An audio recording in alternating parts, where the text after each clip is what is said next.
I wasn't that good in as far as like football and baseball, and I just gravitated towards basketball because in our neighborhood that was just the thing to do at that time, and it became, over the years, Hempstead became the mecca on Long Island, and they won so many state high school championships and county championships.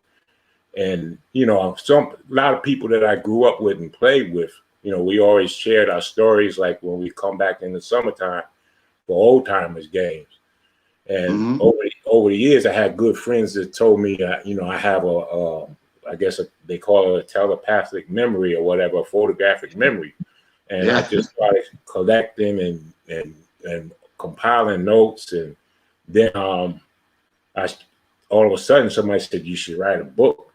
And I thought about it, and I had a lot of stuff scribbled in notebooks. And then with the invention of the internet and computers, I started putting it in format. And lo and behold, it turned out to be a pretty good book. I can attest to that, ladies and gentlemen. I have it, and it's a fantastic book, and it gives you so much information about Hempstead, a lot of stuff I didn't know, I wasn't aware of, and I'm glad you wrote the book because it's a true testament to your love of the game and your memory and keeping the Hollywood legends alive. Thank you. It's been my pleasure, and I'm continuing the work, and I'm actually going to have a second edition to be published in August of this year.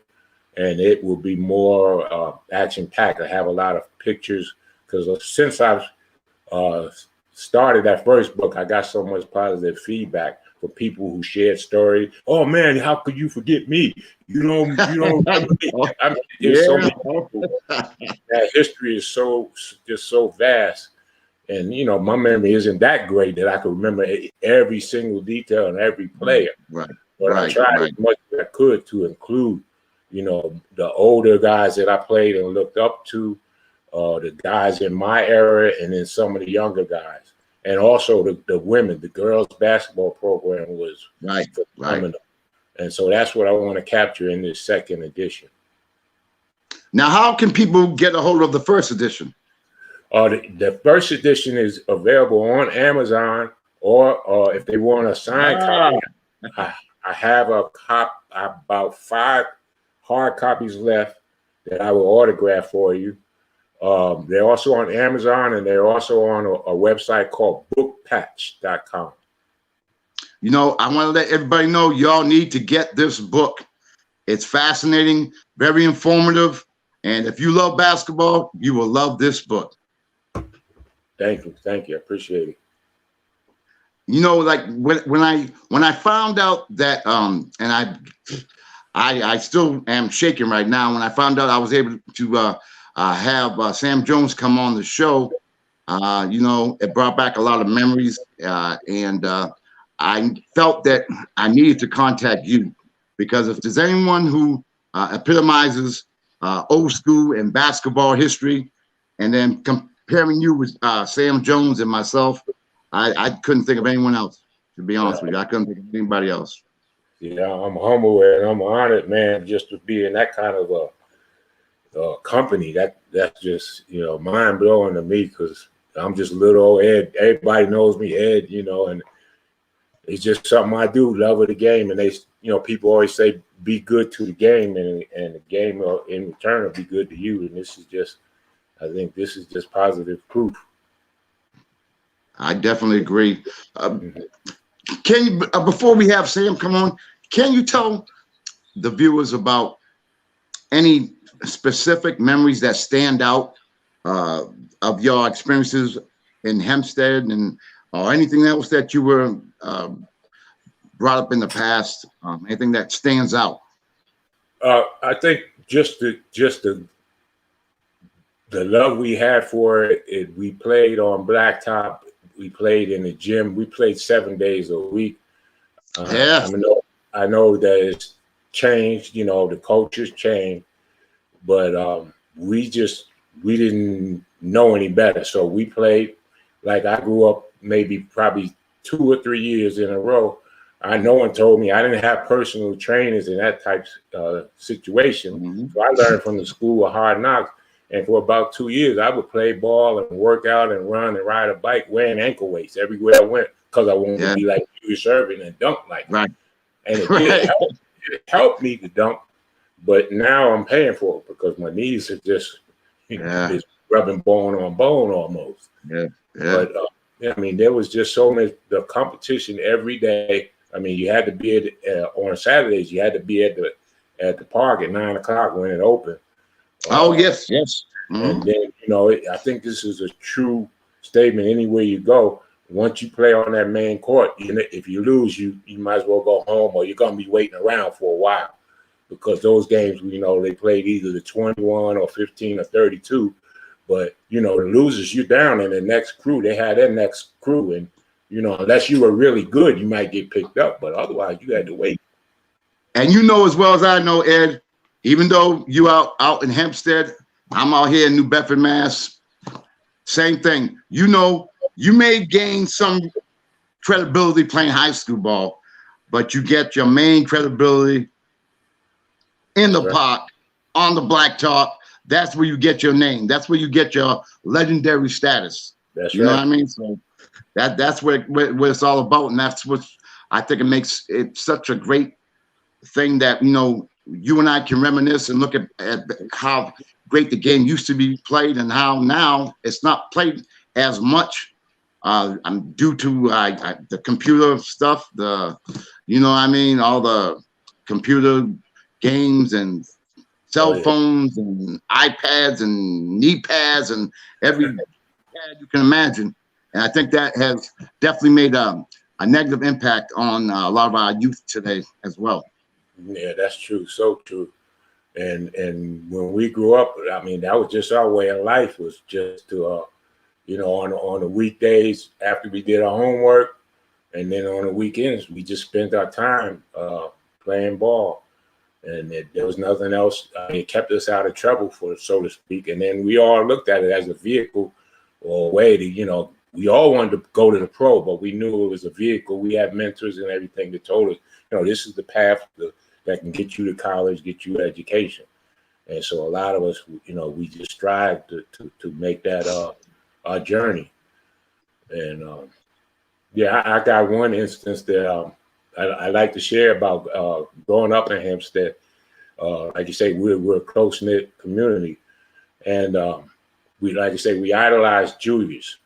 And we had this one instance where he had a cousin that lived right around the corner from us. In their backyard, they had a backyard dirt court with a backboard. So this was around the time when Julius signed his first contract with the Nets. I think it was the Nets, but he came home and he came to visit his cousin. They had a celebration for him and a barbecue. It was on a Saturday. And so Saturday mornings at our house, first thing you had to do was your chores. I hadn't done my chores. My little brother finished his chores and he grabbed the basketball and ran on down the street to their house. And so while he was there, him and all my other friends, they were there. Julius drives up in his Lincoln Continental and comes out there in the court and plays basketball with all the little kids. And so my brother comes back to the house, runs back to the house, he's screaming, "Julius is at the court. Julius is at the court." Okay. So I'm like trying to finish up my chores so I could go, but you can't shortcut, do your work. At the same time, when he said Julius, because I mean he bolted in the door and screamed, "Julius is out." My mother ran to the door because she thought he said Jesus is down the street. Oh, okay.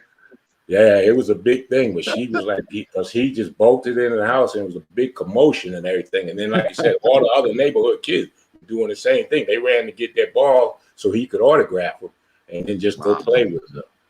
And I mean, he was just that down to earth. He sat out there and played with them. I mean, he wasn't dressed to play ball, but he came by and just said, "Hey, come on, let's play." And, that's incredible. Wow, that's a great story. Have mentioned that they remember it. And also his cousin, one time I posted it on Facebook and his cousin said, "Yeah, I remember that day." That brings me back memories. You talk about Dr. J, and as you know, I had the opportunity to play against Dr. J here in New Bedford High School in 1976, right before the ABA and the NBA. They had their little spat, and it was before Dr. J went to Philadelphia.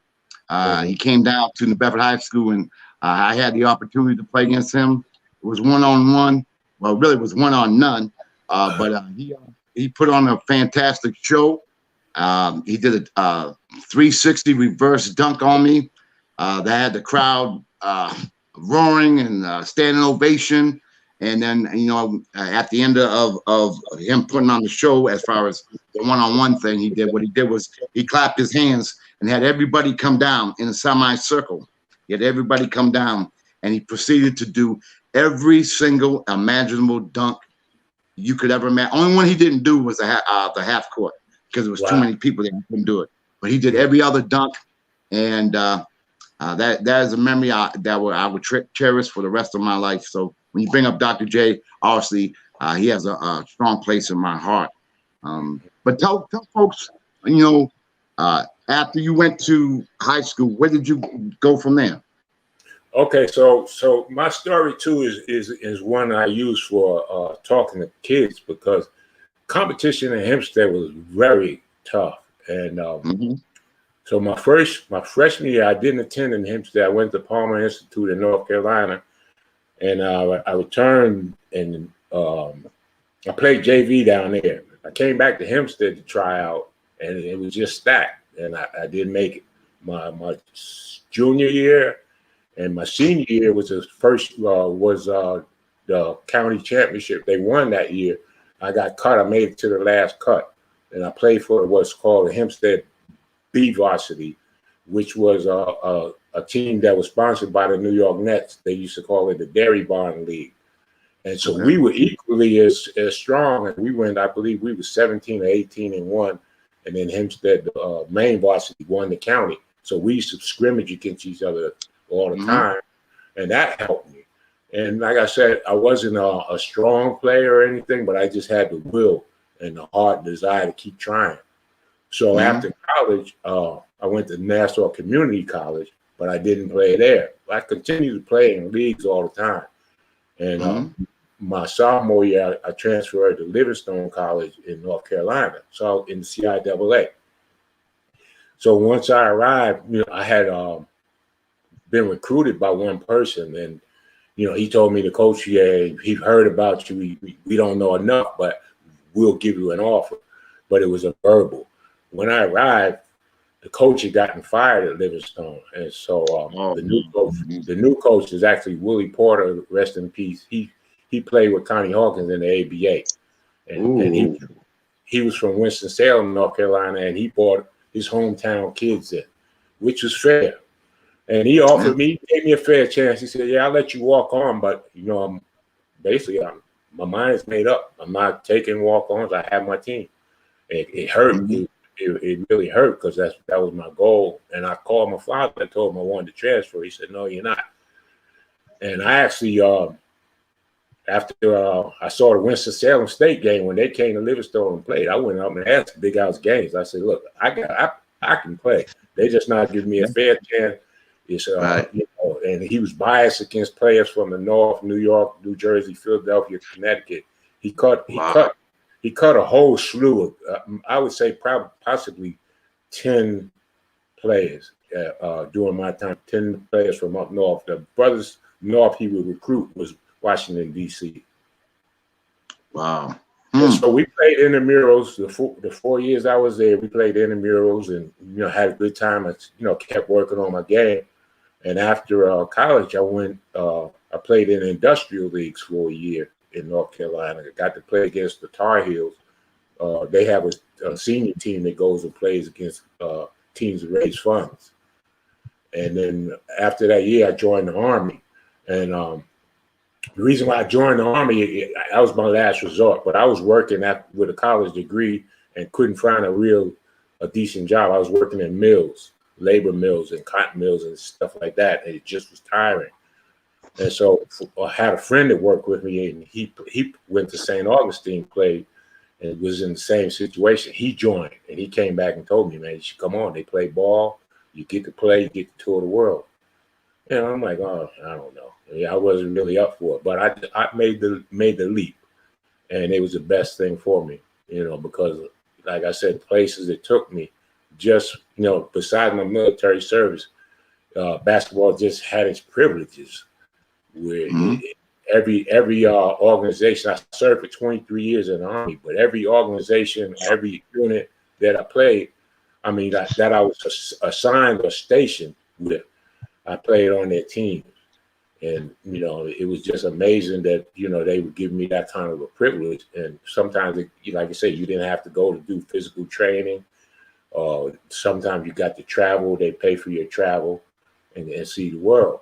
And so, just a coincidence, I landed in Turkey in my second year. And I was going to University of Maryland that night. And the instructor asked me, did I play? And I told him, yeah, sure. He said, I can get you on a pro team. And he sent me for a tryout in Istanbul. And so I went, and just in one day, they gave me a tryout. The next day, they gave me a contract. And so I played for that year. It's 1981 to 82. And they wanted me to come back, but my military term was up. So I had to transfer back to the States. I came back to Fort Bragg. But that was a great experience. And the most humbling and amazing thing to me was the way the Turkish people treated me. I mean, they treated me like a superstar. They would call me in walking down the street, call me Muhammad Ali or Coolidge from the movie White Shadow. They didn't know a lot of English, but they would just say, yeah, they saw that on TV, Muhammad Ali, and then they were just a Muslim country, so they loved him. And this was in 1981? 1981. I was there right around the time after they took the hostages in Iran. Wow. That's deep. Wow. Oh, yeah. Wow. So you stood there for a year. You came back home. And then what'd you do? Continued to play. I was going to try out for the CBA. Back then, it was before the G League and all that. I was going to try out for the CBA, but I didn't.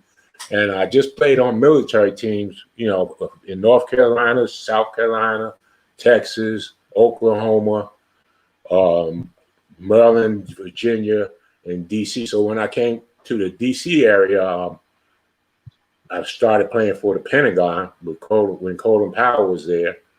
And had great teammates. A couple of the players on my team, used basketball as a vehicle. One of them is now, they both were retired. They retired as generals in the Army. Now, both brothers, one of them is a Division I referee, and he started out at the bottom just doing rec games, calling rec games, and worked his way up through high school. And now he's Division I ref. And then another good friend, he's actually runs the scoreboard at the Wizards home games. Okay. And both we all played together in Army ball, but it was just like you say, there's so many connections and networking and things that happen through basketball. Open up so many doors. So what made you decide to write this book? Okay, I had a good friend, rest in peace. My best friend was my point guard, Billy Hope, and he was a legendary player back in the day. And when he was in the sixth grade, he was playing on the eighth grade team, and he just had so much game that people were everywhere. He had a following.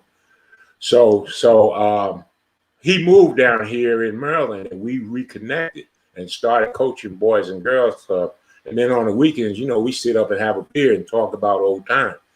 And his memory, as far as to just telling me even stories that I didn't know about, and plus his stories that he played on such a level with Don Ryan, who was the legendary Julius Erving's legendary coach. And he played.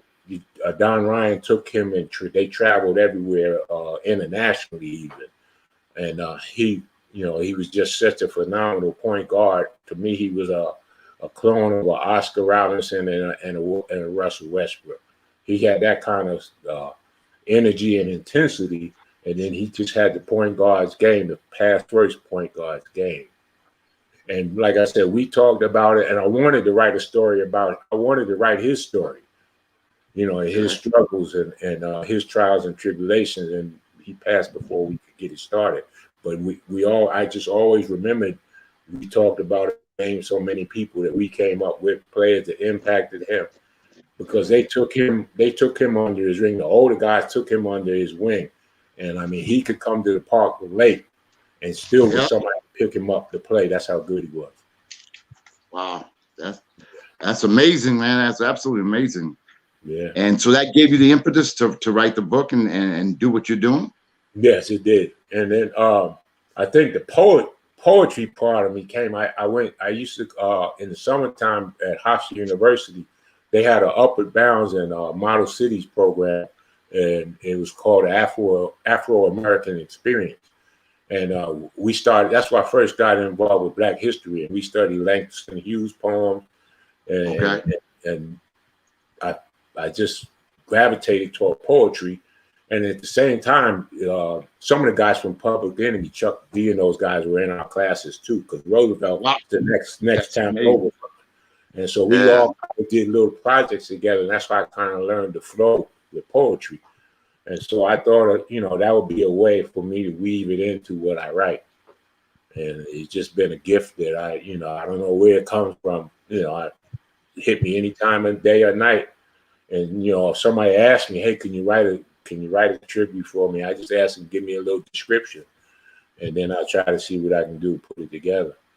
And it's been pretty successful. It sure has. It definitely has. And for our viewers, my producer, Bobby Blackjack, is trying to contact Sam as we speak.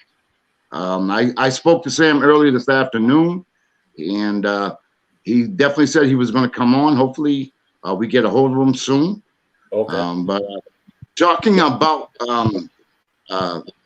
anyway, before we go into that, Edwin, is there anything else you want to talk about as far as what you're doing now and where you see it going? Okay, yeah, right now I've done a couple of different projects. I work with several AAU programs that they're still in existence and doing fairly well. One of them is Mid Atlantic Select, and they're in Silver Spring, Maryland. They put out probably 1,500 kids or so. I was involved from the inset with a good friend of mine who grew up down the street from me, Larry Jackson, and from there. Like I said, we sent a whole bunch of kids to college. A lot of them are playing overseas. One of them, Malcolm Miller, he was with the Toronto Raptors and actually picked up a ring. And I just got word yesterday.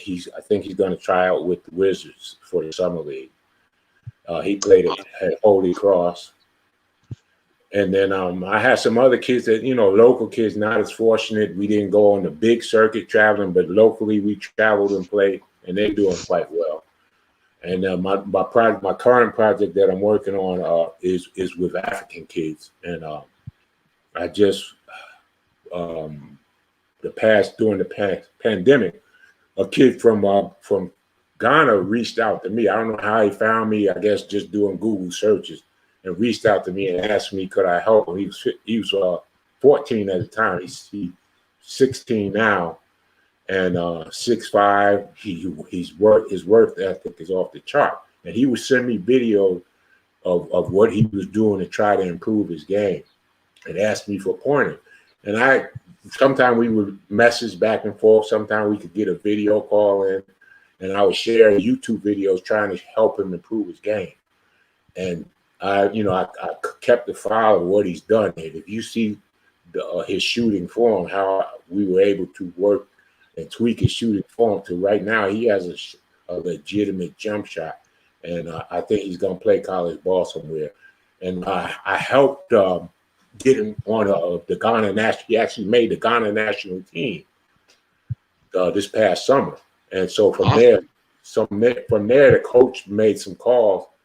And he had several private schools in the States that were interested. And I think about a week or two ago, he did get his visa paperwork. So he has his I-20, and he's scheduled to go to play in Minneapolis, Minnesota at Concordia High School. You know, you used to send me some. Matter of fact, you sent me some of his videos. Oh, okay. I wasn't sure if I did. Yeah. Oh, yeah. Yes, you definitely did. And I tell you what, he's very, very talented. Someone's going to pick him up. He's very talented. So, and then working with you, I'm sure he's going to get even better. Oh, yeah. You know He's a good kid, humble kid, very hungry. Ask questions every day. He calls me dad. And if I was younger, I would have adopted him in a heartbeat, man. But I do what I can, and I think we got a good relationship, good rapport, and I'm just helping him prepare to get there, and then, like you say, to keep him and see him, achieve his dreams. And that's a good thing that you're doing.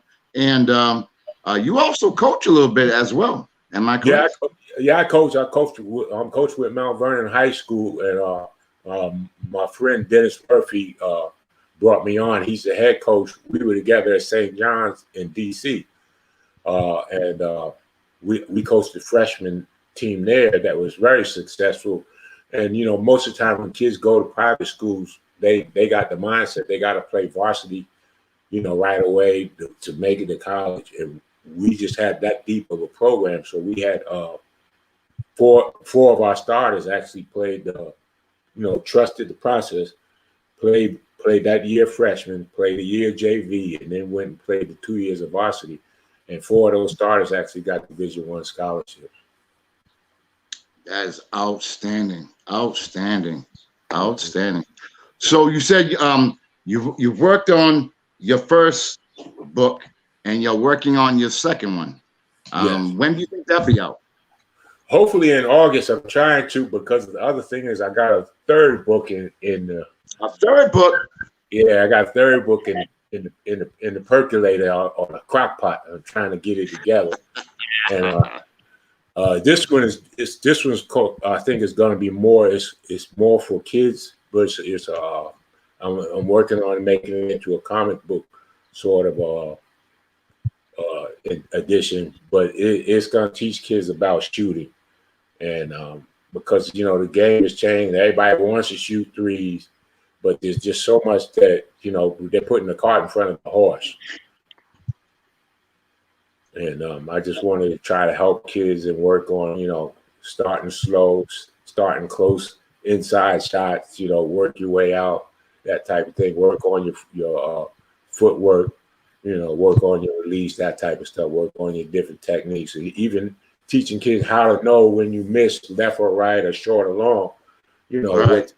what to do. Try to, troubleshoot your shot. That's something that the kids nowadays definitely need. While I got you here, and I'm glad you came on the show, I don't know if we're going to be able to get in touch with Sam. He is 87 years old. I did speak with him this afternoon. What I like to do while we have the opportunity, because I didn't want to come on here and not be prepared. So what I did was I jotted down some things about him that maybe you could touch on as well, if you recall anything that I'm about to say. Okay. And then hopefully he might come on. If not, we will definitely get him on next week. And I'll have to come on next week as well, as long as we get him on. But okay. Sam Jones was born June 24th, 1933. He was born in Wilmington, North Carolina. Hey, Mike? Yes. You gave me the wrong number for Sam. Hold on one second. All right, I gotta get the right number. Can you do me a favor, Evan? Can you just talk about Sam as much as you can while I get this phone number correct? Sure. So one of the things that stood out for me with Sam Jones was that he attended Laurenburg Institute, and I had so many friends that attended that great institution, and also my brother-in-law Leonard Blygen, who was just recently inducted into the Laurenburg Institute Hall of Fame, which Sam is a member also, and that he played college ball at what was North Carolina College's, now North Carolina Central University, under the legendary John McClendon. And I would just love to hear anything he could give us about those tidbits of knowledge, because Mr. McClendon just was to me the guru. I mean, he set the format for today's game as far as fast break basketball. And I think I imagine Sam, just the way he played, he fit. He's the perfect fit for that type of play. And I guess it enabled him to transition easily from college into the pros. And he just used fundamentals, just stay stuck with the fundamentals and the spacing on the floor and just the team concept, sharing the ball. And, he wasn't cared about, who got the most points. It was about the win. And like I said, I just fell in love with his bank shot, even though sometimes that bank shot would come up and hurt the Knicks. But you had to admire, man, it was so consistent. Money in the bank. I modeled bank shots. We as kids, we loved it. And then one thing I thought about with bank shots, it helped me was sometimes if you were in a mid-range shot, you got fouled, and you might have been aiming to shoot all nets, but that contact kind of knocked you off balance. You still would have enough strength to make a bank shot. So, Adrian, let me ask you a question while Mike gets everything straightened out. Mm-hmm. How would a player like Sam Jones fare in today's NBA? I think he would fit. I think he would be just one of those that could pick and choose his spots. Moving without the ball, he did that well.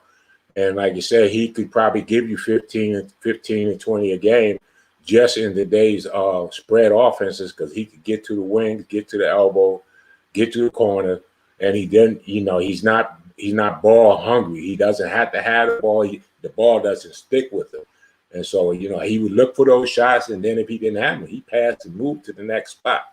So I think he fit ideally. He would, and he at 6'4", 6'4", 6'5". That's a decent size. That's about he's a little bit taller, a couple inches taller than Trae Young and those guys. And to be an off guard with that height, he has the height, I think, to get his shot off. And he never forced shot. You never saw him take a forced shot. Fantastic. Yeah, hold on. Conn Man is back. I think I had the right number. Bobby's going to try to get it right. Edwin, I'm suffering from dementia. People say I'm suffering from dementia, but I think that is the correct number. I hope so. I'm in that club too, man. I have, because I do so many shows, I have so many numbers. I might have gave the wrong number, but going back to what I was talking about, Sam, he was drafted in 1957 in the first round. He was the 8th pick. He went to North Carolina Central from 1951 to 1954, and then had alleviate, came back and went there from 1956 to 1957. What I wanted to go touch back on too, he graduated from North Carolina Central University, scored 1,770 points, playing for Hall of Fame coach John McLendon. Do you know anything about him, John McLendon? Oh man, he's the wizard. The person that hooked me up with Sam told me I better talk to Sam about his coach, John McLendon. I don't know very much about him. Maybe you can let our viewers know a little bit.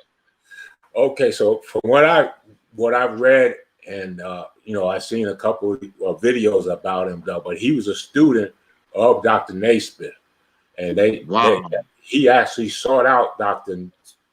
Naismith. And he became his mentor. Dr. Naismith mentored him. And so he took those principles, I guess, and then, modified them or whatever you call it. But some people consider him the inventor of the fast break, the spread offense. There's a lot of things that he instituted at North Carolina Central that are still in today's game. And I forgot there's a lineage of coaches that actually came up from him. They all point back to him and what he did, and then they say he was never a yeller or a screamer. He's just a mild-mannered guy that knew how to get the best out of players, the best he could. I mean, they said he was just a wizard as far as running plays and calling plays. We have Mr. Jones on the line, guys. Oh wow! Oh, hello everybody. Mr. Jones, accept my apology. I guess I had the wrong number, so please accept my apology. It's a privilege and an honor to have you on the show. I'm at a loss for words. How you doing, Mr. Jones? Can you hear me? Is he there? What happened? Did we lose him? I think we might have lost him. Oh man, I hope he comes on. The folks probably didn't think I was telling the truth. No, I did speak to Mr. Jones today, this afternoon. He probably was waiting on me. But y'all getting back to what you were saying about Coach McClendon, I was told that I better bring him up in that, what I wanted to do when Sam does come back on. Mike, time out. Listen, he's on the line. Listen. I'm on the line. Oh, okay. Hello. Yes, sir. How you doing, Sam? I'm doing fine. Sam, what we were talking about on air before we got to you, we were talking about when you recently, when you graduated from North Carolina Central University and you played for Coach John McClendon. We were just talking about him. Can you let our viewers know a little bit about John McClendon and what impact he made on your life? Well, first of all, I knew a lot about it because my mother's backyard was in his backyard. No so way. So my mother really recruited me for John McClendon. She told John, if you want a good basketball player, recruit my son. So Wow. he did recruit me, and this is a man I never heard use profanity in my whole lifetime. Even after I graduated from college, I saw him every year, and he never used profanity ever. It's one of the greatest guys I've ever been around, and they always gave Dean Smith the credit for the four corners. When I was running the four corners in 1951, under Coach Mack, before Dean Smith had a job in North Carolina. Wow. Wow. Yeah. He was Sam, I have with me Edwin Atlas. He is a basketball historian, and he was talking about Coach McClendon before we were able to get in contact with you. And he spoke the same words that you said about him as well. He must have been a great man. I wish I had the opportunity to know him.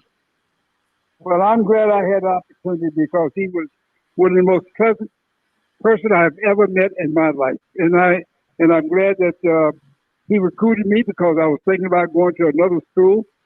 And I'm glad I had the opportunity to play for him. Wow. That's saying a whole lot. What I did was, because when I knew you was coming on the show, Sam, is that I did a bit of homework, and you were something else. I wanted to talk a little bit prior to you going to being drafted by the Celtics. You had a great career in college.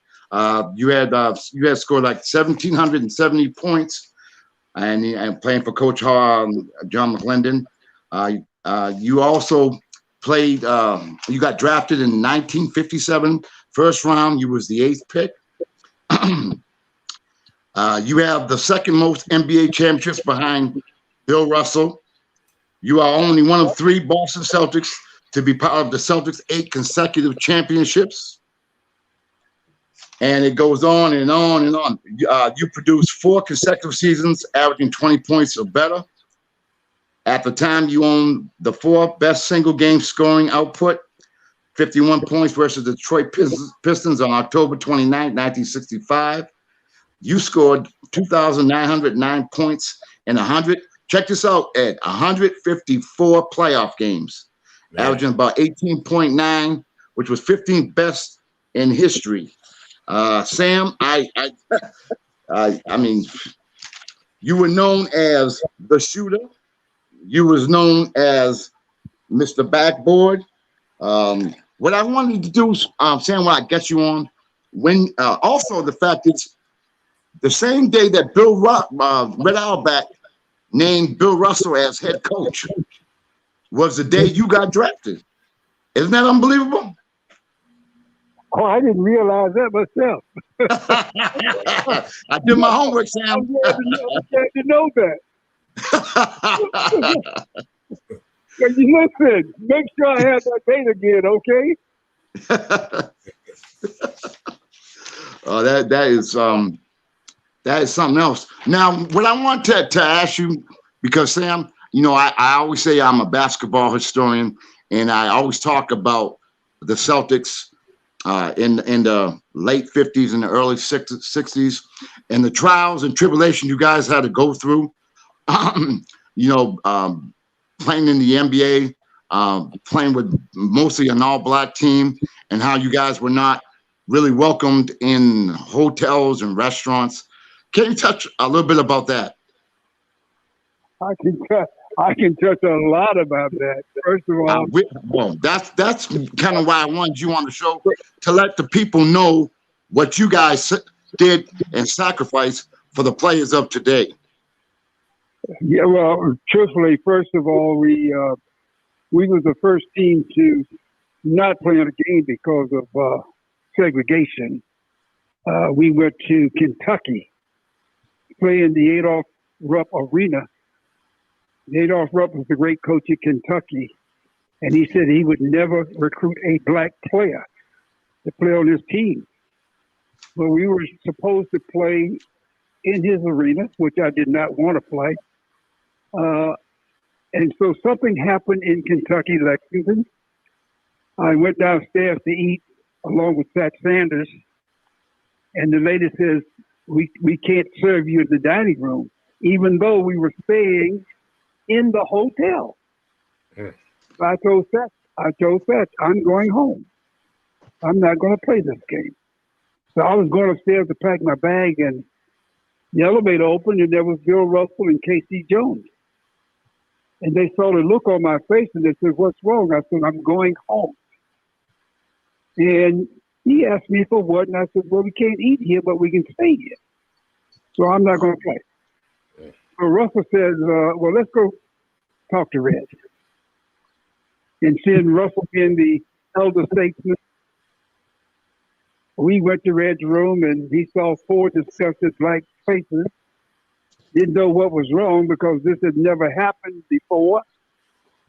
And we went in his room, and he called the manager. And I mean, he laid the manager out. So the manager said, "Okay, they can eat." I told Red, "I'm not eating in this hotel. I've already been embarrassed. No way I'm going to eat here." I said, "I want to go home." So Red took us all to the airport, and we went home. And they played the exhibition game at Rupp Stadium. But we had Red Auerbach looked out for his players, so we didn't have to play. And he also, you got to understand, the Celtics were the first to draft a black player in the NBA. Yes. They were the first to start 5 African Americans. And we did that after Heinsohn got hurt. We did that for 2.5 years, and we won 3 championships with the 5 black Americans and our recruits. Okay. And then also, we were the first to hire a black coach in the NBA, which Red hired Bill Russell. Yes. So we had the backings of the owner, and we had the backings of the coach, that we were not going to allow this to happen to us. And we had the backings of our basketball team. I mean, the right fellows went along with what we did. They didn't feel bad about it. They thought it was the right thing to do. And that's when I knew we had a team that was going to stick together. And then it happened again in North Carolina. The league was supposed to have cleared everything in Charlotte, North Carolina. And we were playing, I don't know, we were playing the Lakers or somebody down there. And we went in the hotel, and Red was getting ready to sign us in, and the lady said, "They can't stay here." And she was talking about Casey, Satch, Russell, and me. They can't stay here. And Red said, "Well, we got permission." that they could. She says they're not staying here.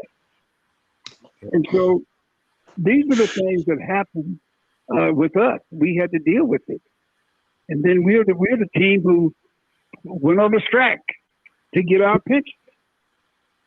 It was hard to do because it was in Boston, and we had to go against the owner and red our back to strike. But we had the backing of every great player in the league. Every player in the league said we are not going to play unless we get a pension, and that's how we got a pension.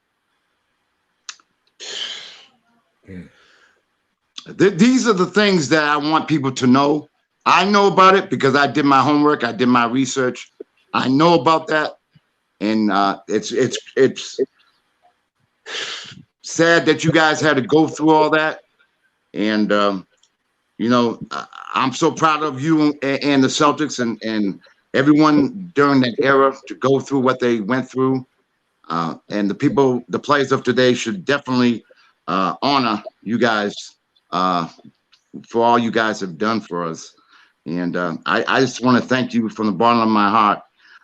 But I would like to ask you some questions. What was it like playing with Bill Russell? The greatest thing that ever happened to us was to have Bill Russell at center. Now, it's a shame that they didn't keep the count of block shots when he was playing, because he never blocked the shot where it went out of bounds. He blocked the shot where we could retrieve the ball and get it. And I look at all these centers now, they block a shot, knock it out of bounds, and they point at the player, they blocked it. Well, you don't get the ball. You'll get the ball back. So why are you pointing at a guy that says, I blocked your shot? Block a shot where you can get the ball yourself. But, you know, it looks good on TV, and I guess that's what they want to do. But Russell, most of the times that he blocked a shot, it stayed inbounds where we had a chance to get it. And we could play defense as tough as anybody because we knew we had to stop us. Oh, yeah, he was a stopper. Now, Sam, you led Boston scoring in 1962-63 with 19.7 a game. 64-65, you averaged 26. And 65-66, you averaged 23.5. Now, because everybody knows about the bank shot, where did that originate? It actually originated in high school, my freshman year in high school. Our coach made us take layups from both sides, like everybody else, and we shot it off the backboard. Every layup from an angle had to be shot off the backboard, left and right hand, and we didn't miss too many of those shots. So I decided, my gosh, let me start shooting my jump shot off the backboard. And I started shooting off the backboard on both sides, not left and right, just right-handed. And I even started counting. I used to go in the gym and take 50 shots a day, 25 from each side. And I counted which side I was making the most shots. Yeah.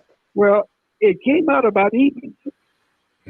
So I decided to use the bank shot anywhere from maybe 15 to almost 20 feet out, that I could use the bank shot. And it really worked, and I just kept it right on through college. And when I got to, it was interesting you asked that question. When I got to the pros, they didn't know what was going on. This kid is shooting off the boards. We hadn't seen that. But it worked for me. It was really a great shot for me. And I tell you right now, when I was playing, I felt that I was going to make 8 out of 10 every time I shot it. Extreme confidence. That's incredible. Now, what is it like being a 10-time, not one, not two, 10-time NBA champion?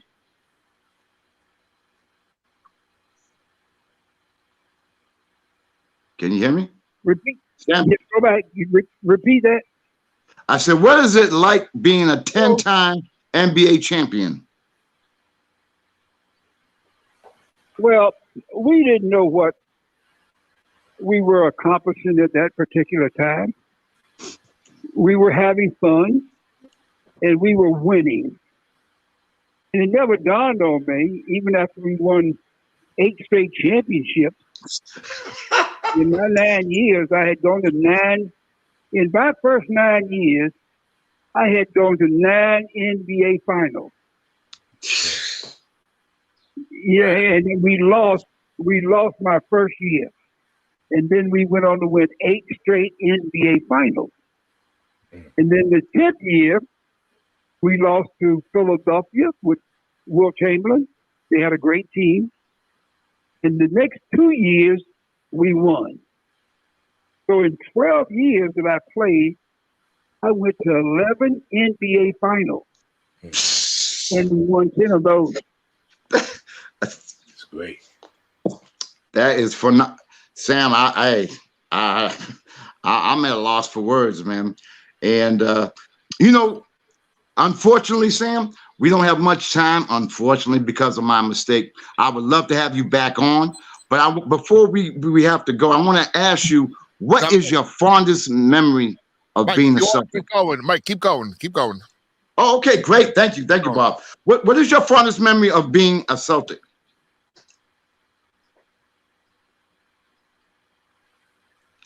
Sam, you there?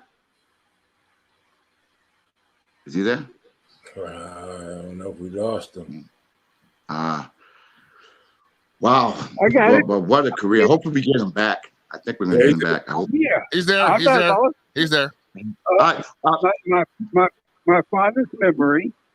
Okay. When I first got there as a rookie, Bill Sharman gave a party for all the Celtics players and their wives. And this is the man who I'm playing behind. And everybody mixed very well. So the Celtics were like a family. Okay. If you played, it was not that you played the game and you went separate ways after the game. No, we played the game and sometimes we ate together. We got together after the game with friends who had season tickets, and we talked with them for a while, and then we went home.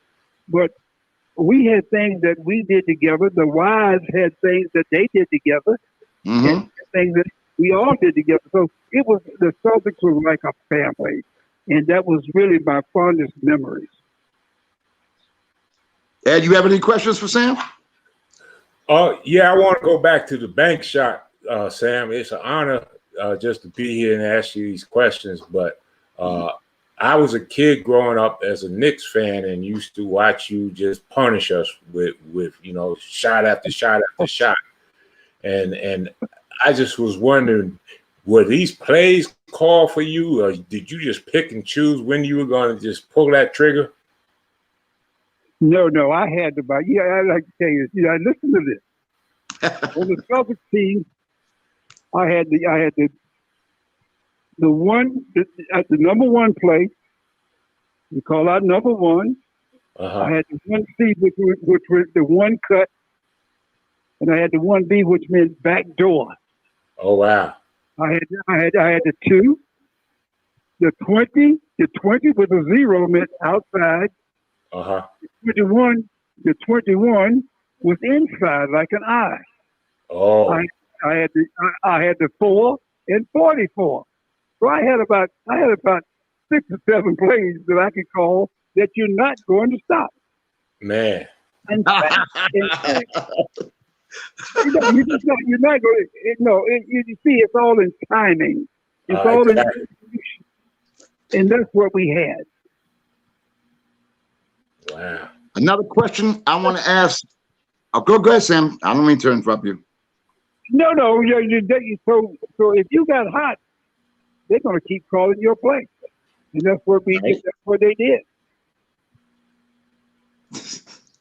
Now, now I'm gonna ask you a question. Now, of course, now we go back to the mid-50s or even earlier than that. and now we're in 2021. With all the changes to the game, to me, when you guys played, that's when it was real basketball. With all the changes and all the stuff going on, what do you, when you watch a game, what do you look at now? What do you think? I don't watch. I hate to tell you, but I don't watch the game because the thing that really bothers me is you got guys 7'2", 7 foot and shooting threes, and I always thought they should be in there rebounding, but they're on the outside, like the guards and the forwards shooting threes. You don't have a center that can really shoot a good hook shot like a Jabbar when he was right. And they see, if I was a coach, I would have had Jabbar working with my centers years ago, teaching them the hook shot. What's wrong with that? I would have paid him well to have him teach Elvin Hayes how to shoot a hook shot, because that would have made Elvin Hayes much better than he is or was. That makes so much sense. But you know, maybe you might know something that I don't know, Sam. It seems to me that Kareem Abdul-Jabbar is like kind of like Bob from the NBA. I don't see him coaching. I don't see him on the sidelines. I don't see him behind the booth. I don't see him in the booth. What's going on with that? Do you have any idea? No, I really don't. I don't know what happened. Why no one in the NBA didn't let him come in the summertime and work with his centers. I don't know why he's not on the sideline as an assistant coach, or he did do a little bit of assistant coaching for the Lakers. The Lakers yes. was the one who would him, but no, he knows the game. He's a very intelligent young man, and he knows the game. But I have no idea why he's not in basketball in the NBA.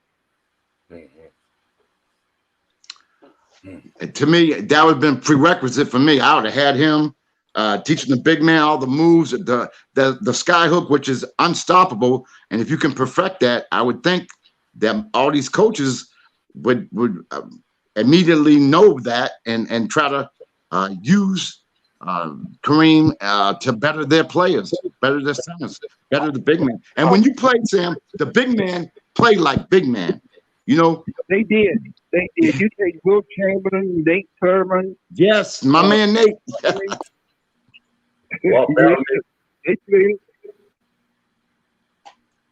And do you know what, Sam? Now that I got you, and hey, you know I love you. I love the Celtics. I'm gonna ask you. I have to.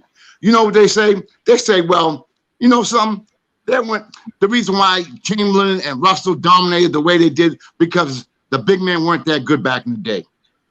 They weren't that good. What is your take on that? Because you played. I'll tell you what I want you to do.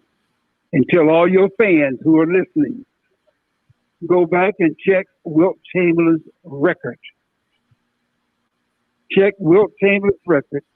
He's probably got more records than any center who has ever played basketball, except championships. That's the only thing that he does not have. Rebound, most points scored in the season, led the league in assists. Wilt Chamberlain is out there by himself as a center, and all the rest of the centers are second hand.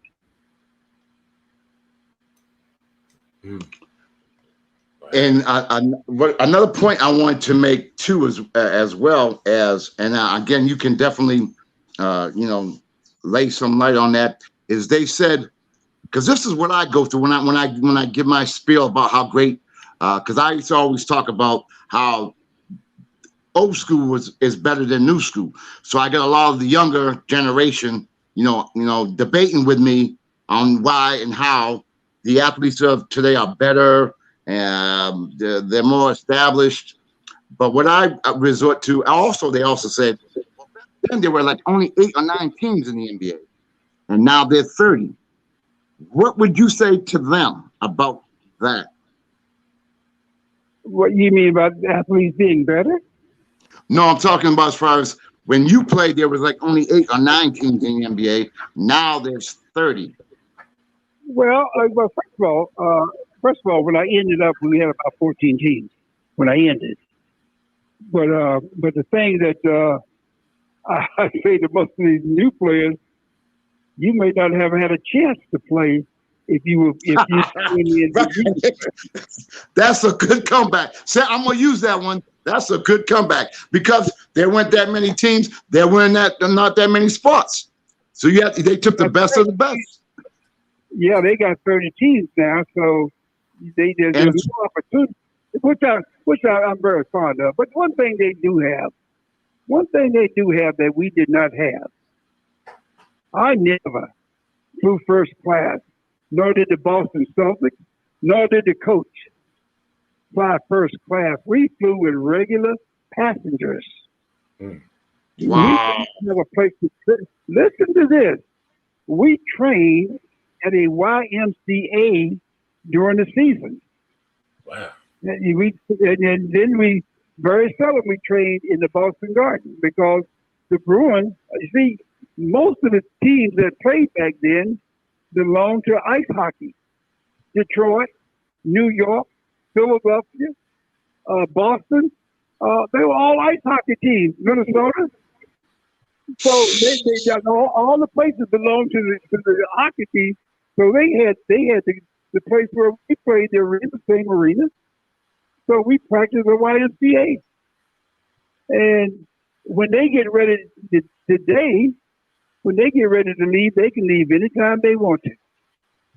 3 years, my first 3 years with the Boston Celtics, we did not have a qualified trainer that could wrap our ankles. Oh, wow. 3 years. This is a professional sport. We had one, when I first got there, we had one shower. One shower What? for 12 people. Yes. What? We had one shower for 12 people. And so I had to being the rookie, I had to shower last. And I was on the rookie who made the team, so I was last. And then we had one whirlpool, one. And then if anybody wanted to use the whirlpool, they signed up for it. But the guy who was there first, at the longest, he had first use of the whirlpool. And so that's it. You had pecking orders. Seniority. Oh yeah, it was a lot of fun. But you couldn't believe it. Our locker room in college was better than the professional locker room. wow. Hey, Sam, can I ask a question? As far as shoes, I mean, everybody wore Chuck Taylors back then. Did you only have one pair, or did you get a road pair and a home pair? Well, yeah, that's funny you should say that. I have a pair of shoes that I played at home. I had a pair of shoes that I practiced in, and I had a pair of shoes that I took on the road. But usually on the road, I took two pairs of shoes, just in case there was a blowout. And we had to wash our uniforms. If you go on the road and you play like 3 games in 5 days, you had to wash your own uniform. Wow. No, every player took his own uniform. We didn't have a trainer to take our uniform and put them in a wash and dry for us and bring them back and hang them in the locker room for us. We did it ourselves. Mm. You know, Sam, that's why I wanted you on the show. You know what I mean? Yeah, you are letting the people know how it really was. And I'm honored to have you on the show to explain to people what you guys went through. One more thing, we got a few more minutes, but one thing I wanted to ask you, and I wanted you to coming from your perspective, because I really don't know. You know more than me. But what was it like as far as, I know that Oscar made a big part of the as far as getting the pay level upgraded. I know he played a major part in that, and I know a lot of things that were done back in, and when you played, Sam, a lot of things that were improved were done through the courts as opposed to on the court. Is that a fair assessment? No, I think we did. I think we did most of it. As players, we did. And Oscar was one of the four runners of that. In fact, That's how we got off. That's how we got to be able to get lawyers to represent us. The NBA never wanted us to get attorneys to represent us because they could find out what everybody was making, what the guards were making, what the forwards were making, what the centers were making, and the teams didn't want anybody to know that because they may be paying a player more than they're paying one of their starters. And so they sort of like boycotted Oscar for years. And Oscar was like Kurt Flood of the baseball, Major League Baseball. free agency, yeah. Yes, indeed. Mm-hmm. That's great. And didn't Spencer Haywood play a big role in that as well? No. No. Well, he played the big role as coming out of high school. That was his role. He Okay. came from high school. He came from high school to the NBA. Mm-hmm. That was the hardship rule, correct? Yes. Mm-hmm. They didn't want to take these kids out of high school. In fact, I'm trying to think. I knew the first kid who was recruited. I think it might have been Moses Malone. He was in that group. Moses Malone and Bill Willoughby. Yes. Bill Willoughby, yeah, he came from New Jersey. Yeah. Willoughby was from New Jersey. Yeah, he was along in that crowd. Yes, indeed. And there was Daryl Dawkins. They all came out of high school. Mm-hmm. Okay, now Sam, Ed, you got any more questions? Because I'm gonna hit him with a couple right now. You know me. Yeah, I was gonna hit you with. I just got maybe one or two more. One, I guess, when you were playing and you got hot, was it something you said to yourself? Like, did you have a little, like some people say, swish or bang or money or popcorn or whatever? Do you have something that you used to just kind of cue yourself when you were shooting? Well, my warm up before the game. If I went on the court and I made like 3 or 4 straight, I stopped warming up. I went back in the dressing room because I knew I was ready. I love it. So you knew you were ready. Yeah, I knew I was ready. So I would go back to the dressing room and get ready to go out and play. You see, I never thought about pressure. I thought pressure was on our fans who were rooting for us. Wow. Basketball That's a different perspective. Well, you got to understand something. Basketball is a game that we played in middle school, high school, college, and I even played in the Army. I was in the service, the U.S. States Army, and I played in the Army. I never felt pressure because that's my game. That's something I was brought up doing. Mm-hmm. Wow. So I wanted to take all the shots when you needed the shot. Uh-huh. I wanted to be the guy that Red says, okay, we're going to run this play for Sam Jones. Well, see, I was never nervous because I knew that the players on our team was going to make sure I got free to shoot by taking off certain people. Mm-hmm. That is great. Yeah, my last question would be, well, who was, who were some of the toughest defenders you played against? Oh, I was going to ask that too, but that's a good question. That's really funny you're going to ask that. What did I just tell you 2 minutes ago? No. Let me tell you. That's why I want to take all the pressure shots because I knew that my players were going to get me free. Wow. And so I didn't have any worries about somebody being near me when I took a shot because of the way we executed. When I go into the huddle, I want Red Auerbach to call this play for me, without a doubt. Because that's how I felt. I'm going to make this shot because the players are going to help me get free. So the defenders, I didn't worry about that. The toughest defenders, there were 2 guys who really played me tough. One was Oscar Robertson, and the other was Jerry West. Very, I think we know about them guys. but you also had to play them too. So That's they right. averaged like 30 points a ball game. So I didn't worry about them when I was on the court on offense because I knew that my players were going to get me free. Now, for those, and unfortunately, the games were not televised. Obviously, back in the late 50s and 60s, I remember I had to watch Channel 5 and catch the news, and they would have films of you guys playing on the parquet floor. But a lot of people who are probably watching this, listening to this, they probably don't know too much about Oscar Robertson except for his what people have now said, Westbrook getting the triple doubles. How good was Oscar Robertson? Truly. Well, Oscar was 6'5". He was a big guard back in those days. And he had huge shoulders. Oscar was just big. And I think that I played against Oscar for about 9 years and only blocked one of his shots. And that, he averaged 30 points a ball game. And he averaged all of assists a ball game. That's what made him so tough. And he averaged at least 5, 6, or sometimes 8 or 9 rebounds a game.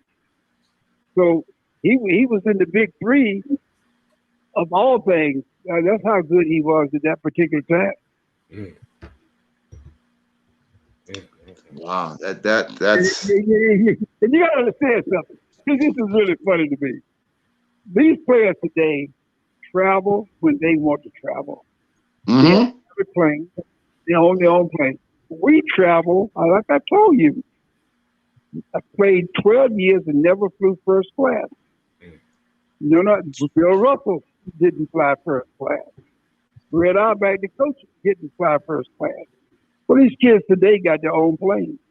They got food. They got people serve them food on the planes when they get ready to leave. They can leave when they want to. We couldn't do that. So they have the better. Listen to this. I think they're better because of the training, of the diets they're on, which they got nutritionists to fix them great meals to do this. They got great trainers who works out in the gym with them, so they're physically more fit than we were, and the equipment is much better. The shoes are much better. So yes, if you ask me, yeah, they have the opportunity to be the best players to ever play basketball. Now I'm gonna ask you a and B, because of what you said. What and from my recollection anyway, you guys didn't miss many games. What do you take about this load management stuff? Well, first of all, I don't think anybody can be able to rest. It's like you've been playing too many games, because if you're not going to play LeBron James and you don't tell the people, you need to give them their money back. If LeBron James not play, if you don't play Harden and he's not hurt, or you're just going to rest him because he's played 50 games, you need to give the people their money back, because that's who they pay to see. They pay to see the stars that are playing in the NBA. And I don't think they did. We played 82 ball games. I never asked to take a rest. Bill Russell never asked to take a rest. And now these coaches just give him a rest. They're like, he's played the X amount of games. We're going to keep him out for a while. The fans don't want to see that. Play. I know. I was going to go to a game, and they tell me that the Beard is not playing in New Jersey. You know, I'm talking about Harden. I call him the Beard. This guy can play. I mean, you look at him now as a point guard, and the way he shoots the ball, he is one of the best point guards in the game today. Without question. Now, Sam, I'm going to have you go back in time and think about this one. If you were playing in today's game, how would you fare? If I was playing today's game, I'll be 88 next month. I'll be 88 this month. I know. Hey, listen, I don't know, but if I played in today's game, there might be a lot of. If I had the same opportunities Okay. that they have, then I could play. If I had the same opportunities, like places with trainers, good doctors, yes, nutritionists, yes, I could play. But if you take and put me in the game and without that, they would kick my butt.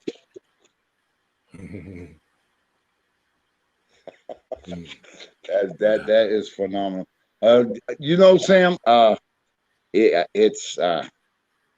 I am so honored to have you on. I mean, you sound great for 87, 88. You sound excellent.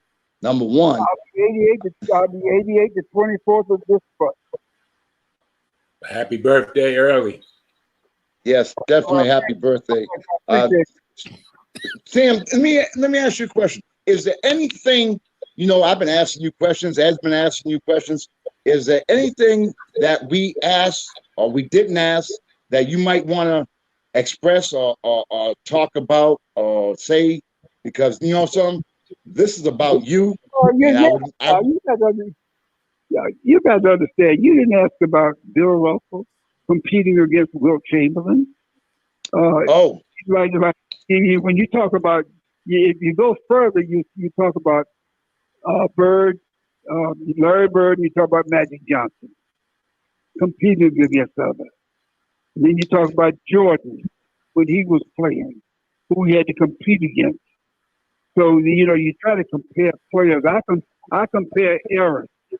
You were good in your era, but when you talk about best players, all of them are good. All of them, everyone I named are good.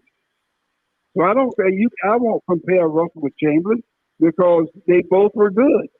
They both were great. I could play with either one of them, and I won't compare LeBron James with Kobe Bryant because they both are great players. Something? I agree. I agree with you, Sam, because we should just all appreciate the talent that we're able to watch play. Why does it have to be, compare? That's my philosophy. But that's a great philosophy. That's a great philosophy. Yes, indeed. That's great. I just hate, like you got to be the best. They were all great, and guess who wins? We all win because we get the opportunity to look at all the talent going back to when you played and when Russell and Chamberlain. Now I'm gonna tell you a story about me, Sam, real quick. Is that when I was 12 years old? Now you mentioned Russell Chamberlain. Now I was a Chamberlain fan back in the day. Don't hang up on me. But I was a Chamberlain fan back in the day. And a 12-year-old kid. Check this out. Wait a minute. Let me tell you this. Chamberlain, Russell, and I, we were in the same fraternity. I'm sure you were. No, we were in the same fraternity when we, like you have Omega Psi Phi, you have Kappa Alpha Psi. We were all in the same Chamberlain, Russell, and I, and Oscar Robinson. We were all in the same fraternity. Wow. So that is awesome. We were brothers by our fraternity. And isn't it true that when you guys played in Philly, you guys would go out with Wilt, and then when Philly came to Boston, he would go out with you guys? Is that true? Well, we used to do that. In fact, when I got in the big brawl with Wilt Chamberlain. I know about that. Wayne Embry. I remember that. Well, the next day we had to play in Philadelphia. Oh, Wilt came and picked me up and took me to his mom's house where she took my pregame bill. Wow. Oh, yeah. Yes, that's how well we got along. But you got to understand, we were friends off the court. But when you played and you put on a different colored uniforms, we became enemies. Which is how it should be. But they always said like Chamberlain and Russell never got along. They always, from my recollection, that they really didn't like each other. Well, it was good for basketball. I was glad. Oh, that's great, man. Oh man. Oh yeah, it's good for basketball. You got two rivalries, the two best players to play the game. Yeah, but we knew they were friends, but we're not going to tell you. Wow. This is great. This is why I'm glad you came on the show, man. What a great insight, man. This is phenomenal. Mm-hmm. But I used to have I took almost all of Golden State's teams and brought them to my house. They had a day off, and my wife cooked them all a big meal. The day before the next game, we had about 8 guys in my house, and they were all from they had, it was Philadelphia who had moved to Golden State, and so they came and my wife cooked them a great meal, and we had a good talk, and they went home. But the next night on the court, we were not friends. That's the way it should be. Like now you see everybody after a game hug each other, and before the game they hug each other. No. No. After the game, yeah. Yeah. No. I want to kick your butt. That's what I want to do. That's right. And you sure did, Sam. I'm trying to think. You know something, Sam? I'm gonna give you a story real quick. I don't know if you can verify or not.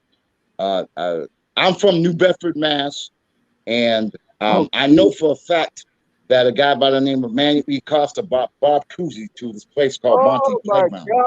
Oh my God! Then you knew the brothers. I can't think of the brothers. One became a priest. Martin Gomes. Yeah, the Gomes brothers. I used to play against them when they were in high school.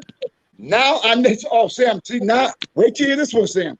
My dad, who passed away in 1977, had told me that you had carried my older brother Billy when he was a baby, when you came down to New Bedford. I'll never forget that. That was something that would stay with me forever. I went to New Bedford because of Manny, because he's the person who brought me down there, and he had to go. Manny was a great guy, a great coach, and he had the kids on the basketball courts all the time.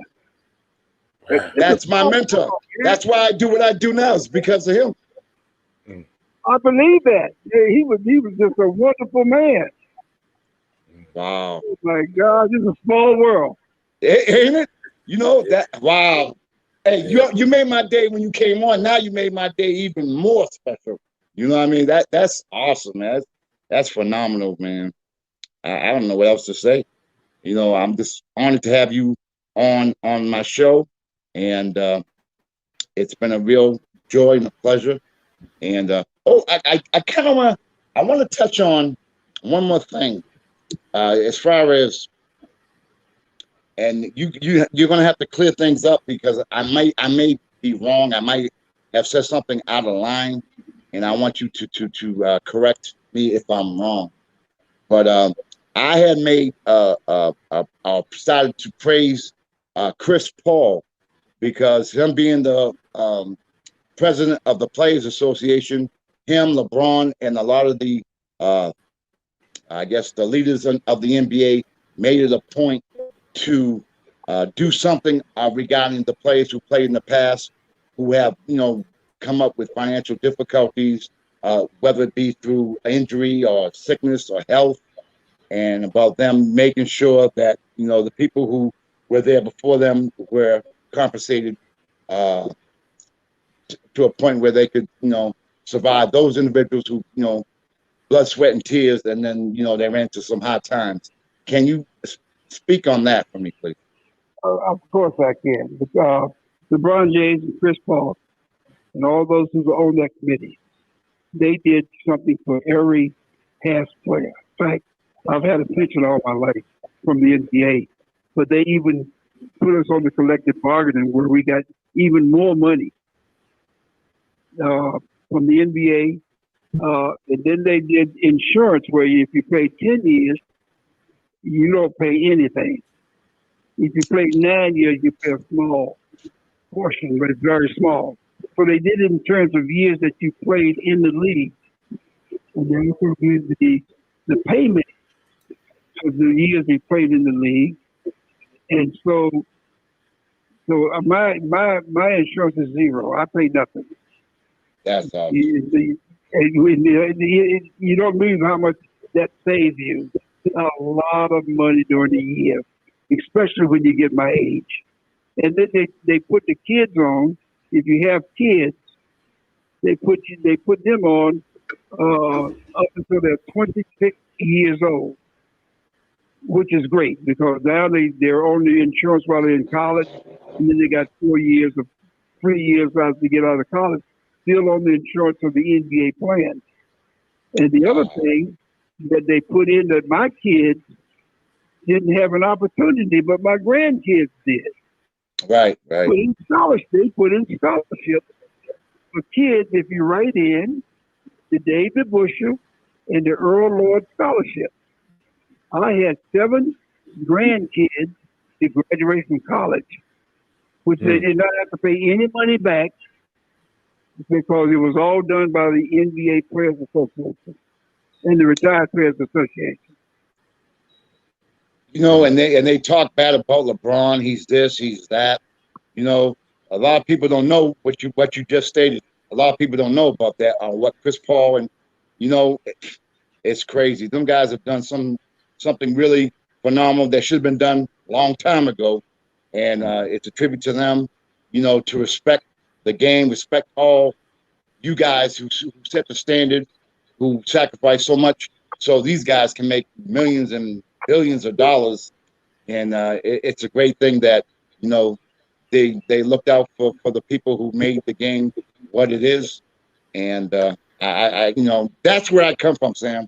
That's why I go on my shows and I talk about the history of the game, and not to forget who did what and how much they sacrificed, and to me that means the world to me, and I'm going to continue to do that. You know what I mean? Because I don't ever want it to be forgotten of what you guys have done for the NBA today. Because without you guys, there would be no NBA, and it's a tribute to you guys. Well, I certainly appreciate it. We did the best we could, and they're even making it better for the past players, and I'm sure we all appreciate what they have done. And it brings me a lot of pride, you know, when, you know, they get bad mouth and, you know, they talk about these guys like they're dirt, and they're doing so many positive things. So that's something, I think that's a positive. You know, I take it as a positive, and I don't even care about, you know, what everybody says. I look at what they've done and what they're doing for the individuals who played in the past. To me, that's what's most important. Because here in New Bedford, Sam, as you know, we're big on veterans, you know, and how the veterans need to be taken care of everywhere around the world too. But, you know, specifically here, we have a Cape Verde Independence Day that we celebrate every year, and we recognize our veterans, we recognize our people, we look out for our people, those who paved the way. And so that brings, you know, a lot of pride and joy to me to be able to contribute whatever it is that I can. And then to see what Chris Paul and LeBron have done for players like yourself is just a great thing. I can pass this on to you. I'm a veteran of the United States Army. Me too. Wow. I was in the Korean War. Oh Wow. Wow. Thank you for your service. Yeah, I was in the Korean War, and people don't even realize it. I didn't. Yes. And I followed your career forever. I didn't even know that. Wow. That is something. Wow. This has been a great show. Ed, do you want to say any last words to the legend himself? So, Sam, did you play basketball in the Army too? I played. Not only did I play basketball, I was the assistant coach of the team. Okay. Good. That's another way that I got I got. I met. Let me tell you this. This is interesting. I never played. I never saw a professional basketball game until I played in it. Now in person. I never saw a professional. I had never been in a professional arena until I played in it when I was drafted by the Celtics. Mm. But in the Army, because back in those days we didn't volunteer; we were drafted. Right. And so I met 3 players who was drafted while they were playing in the NBA. One was Frank Ramsey, who was my teammate for 6 years. I was his teammate for 6 years.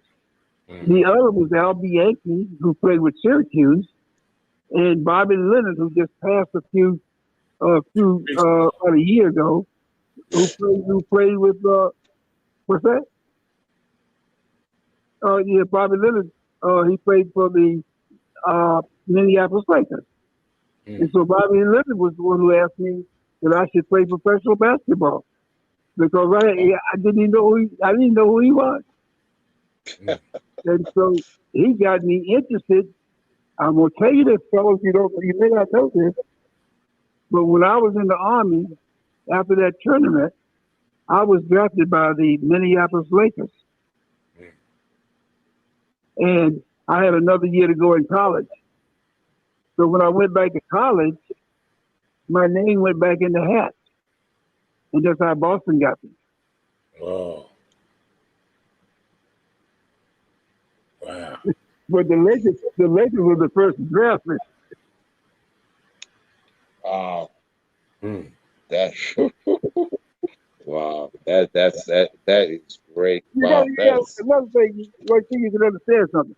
I went to Division II school. And Boston, I couldn't understand why Boston drafted me on the first round. They saw something. Listen, Bill Russell has 11 championships, right? Yes. In 13 years, I got 10 in 12 years. Red Auerbach never saw any of us play a game. Not a game in college. Hold up. How did that happen? Because he relied on other coaches. Back in those days, they didn't have scouts. He called other coaches to find out who's the best player. Now, I got rated pretty high because in 1957, the University of North Carolina won the NCAA championship. They beat Will Chamberlain and Kansas in triple overtime. Mm-hmm. The University of North Carolina was only 25 miles from my school, but I couldn't go there because of segregation. Oh, man. North Carolina State, I couldn't go there, was 50 miles from my campus because of segregation. Wake Forest, which moved, was closer to me and where I was going to school. They were only like 40 miles away. I couldn't go there. So I'm naming all these big schools. Duke University was 10 miles. 10 miles away, but they couldn't recruit me because of the color of my skin. And I always think about Dr. Martin Luther King. Don't judge me by the color of my skin, but judge me by the content of my character. Absolutely. Yeah, I always think about what he said, but they want, there was a lot of those schools that wanted to recruit me, but they couldn't because of segregation. Now, Sam, what was it like? How did you feel knowing that they would not recruit you because of the color of your skin? How did that make you feel? Well, I was born in North Carolina, so I know about segregation. I know that I couldn't go to the room and sit where I wanted to sit. I had to sit upstairs. I couldn't go in the bus station and sit anywhere I wanted. They had a colored side and a white side. I couldn't go. Listen, you know what? I think about this. I go into a department like a belt, and they got colored water and white water. They got a bathroom for colored people and a bathroom for white people. For white men, black men. They got two separate bathrooms. We can't drink the same water. We can't use the same bathroom. We can't use the same restaurant. They want you to go around to a side door and get all the same. Yeah, that made me feel bad because, first of all, the water was the same. So how's that going to change? What's that going to change? The water was the same. We should have been one people. We can't even do that today. I guess my next question, Sam, is knowing that, was there any, I mean, of course there was, but how much animosity was there by you dealing with all that? I dealt with it because of my parents. My parents brought up, I had great parents. I lost my daddy when I was 4 years old, so I didn't know much about him. But my mom and my grandparents, they came together very, very strongly. And it was God-fearing, and they told me there's certain things that you are not going to be able to do. No matter what you do, you're not going to be able to do it. So I've never had anything to do with law enforcement where they had to come and put me in jail or arrest me or come and question me about anything. I was brought up in a strong way because they were real strict on me. Very, very strict. And I thought it could have been abuse back in those days, but it was getting you in line. That's what it was. And so I appreciated everything my parents did for me. They raised me to be God-fearing. They raised me to treat other people like I want to be treated. And that's what I've done all my life. But I have a lot of animosity when I went to the service and had to come back. I went to service. I'm like Muhammad Ali. Muhammad Ali said, listen, those people have not done anything to me. You in America treat me worse than those people would ever treat me that we're fighting against. Right. Yeah. We go over and serve you, fight for your freedom, and come back, and you don't let us come in your restaurant to even have a soda. Just come in the front door. You want us to go to the back door while we were fighting for your freedom. That's something I could not understand. And until this day, I can't understand it. Now, Sam, okay, you said that you guys had a starting black 5, 3 years you won the championship. As you know, Boston at that time was very Well, you terrible. Thank you for saying that for me. I remember them bringing James Brown You got down to quell the racial tension in the city. I remember that. To quell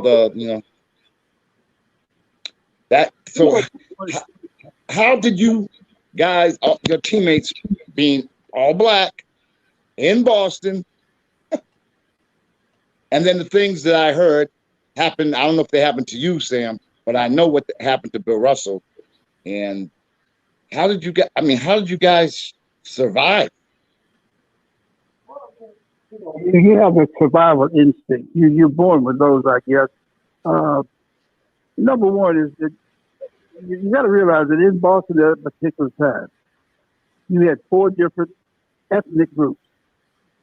You had the Jewish, you had Italian, the Irish, and the blacks. And the blacks. Now you had a small Chinatown, so they weren't big enough to be in that group, okay? And each one of those groups had a section where they lived. Each one of those groups had a section where they lived. Yeah, true. Yeah. Yes, indeed. So now the worst was South Boston, where the Irish. I mean, you didn't. If you went to South Boston as a black person, you better be invited over by somebody. Because I don't know what they had against blacks, but That's the place we didn't go. The Italians were the same way. They had their own section. Now, we did go to eat there because the food was delicious. But we had friends from all groups. If you play professional sports in Boston, you get treated a little bit better. I don't think it's fair, but you do. And you get invited to a lot of places that you would never have the opportunity to go if you didn't play professional sports. And so that's just the way it was. And so I stayed home most of the time. I had 5 kids and I had a wife, and I stayed home most of the time. And I enjoyed my kids.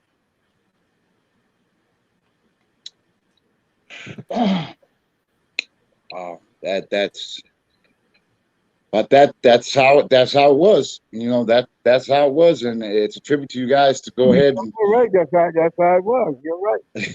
And you guys, you know, to win all them championships and to hear some of the things that were done to Bill Russell is just, I just don't. It was really, really terrible how they treated Russell.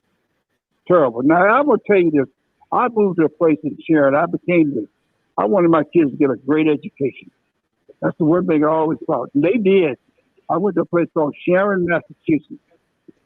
And I bought a home there. I became the second black family to live in Sharon, Massachusetts. And the people I met, both the Irish people and the Italian people, I still hear from them today. I even hear from the people's children, the children that they had, that I had an opportunity that my kids went to school with. I hear from those kids today. My son goes back up with friends in Sharon, Mass, and see the people even today. Wow. So we left. Yeah, listen. It was one of the greatest players I could take. One of the greatest players I could take with my kids. I wanted to stay in Roxbury, but I couldn't find a house big enough to stay in Roxbury because that's where most of the blacks was concentrated. Oh, absolutely. Yep. So my first 3 years, that's where I stayed. I stayed in Roxbury. But I was looking for a home, and I was looking for a good educational school that I could put my kids in. And so where I did settle, I stayed there for 10 years and gave my kids a good education. I never forget. They sent my niece came to stay with us, and they sent her back home. They told me to come and get her. He had on one. You remember the skirts that came up above the knees? I forget, mini skirt. Mini skirt on. They told me to come get my niece. And I thought she was in trouble. And I said, what has she done? They said, well, her skirt is too short. She's got to change her skirt. Oh, they had strict rules. They had strict rules. And I had to go get her, and I just told her, you can't wear miniskirts in this school. I enjoyed my stay in Boston. I stayed there 12 years. I enjoyed all of it. If it hadn't been so cold in the wintertime, Boston would probably been my home now. But I couldn't stand those winters. Oh, hey, and they're still strong. You know, I'm out here in New Bedford. It's still like that. I know it is. Yes, indeed.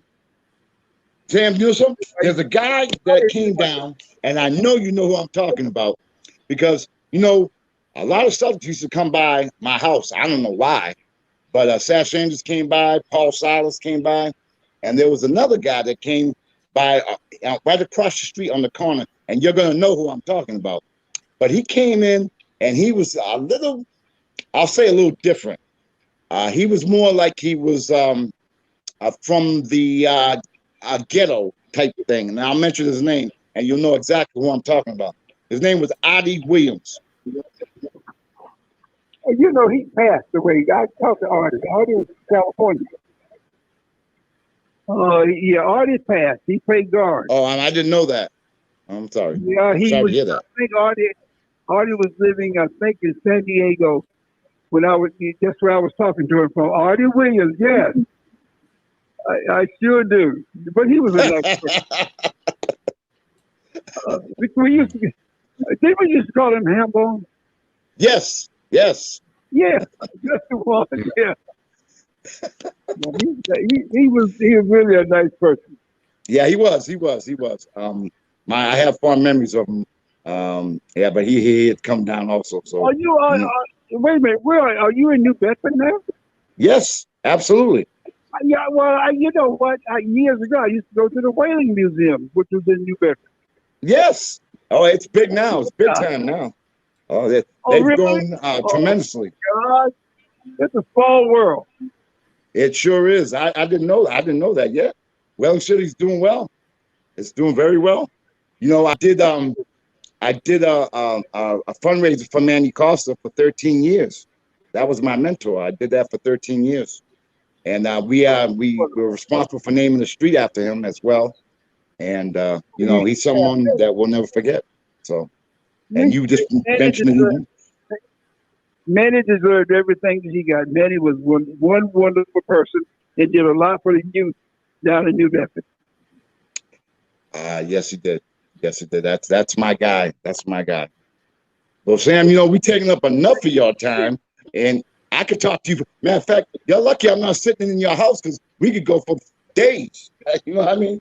I truly, you know, you made my day.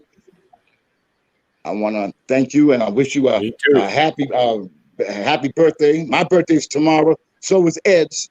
You know, on the same day. So Congratulations to both of you. I appreciate it. Thank you, sir. It was a pleasure. And Sam, again, I hope this is not the last time that we speak. I hope that we can do this again. And I have nothing but I'm honored and privileged to have you on the show. And again, thank you so very, very much. And I'm sure the people are going to be talking about this show for a long time. And I want to thank Ed as well for coming on the show with me.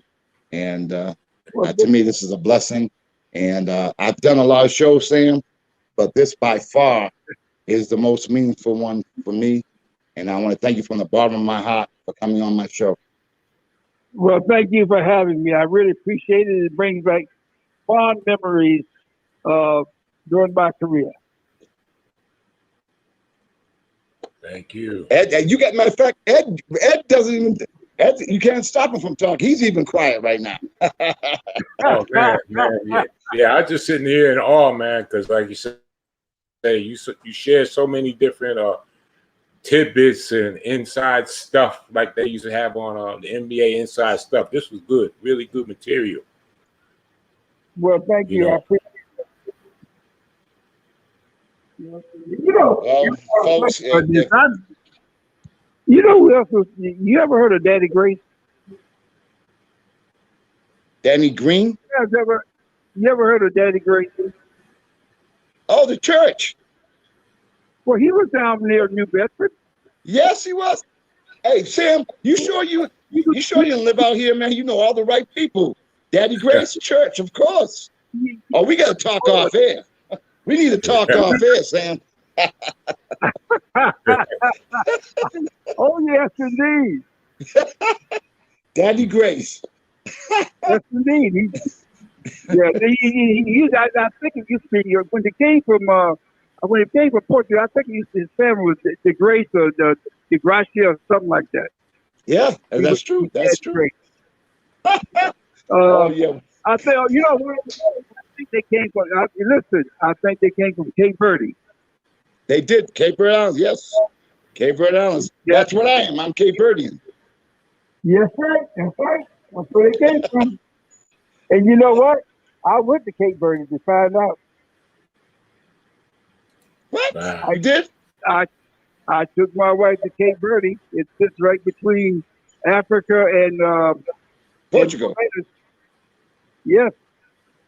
It's just a nice place, too. Really nice. This is a small world, man.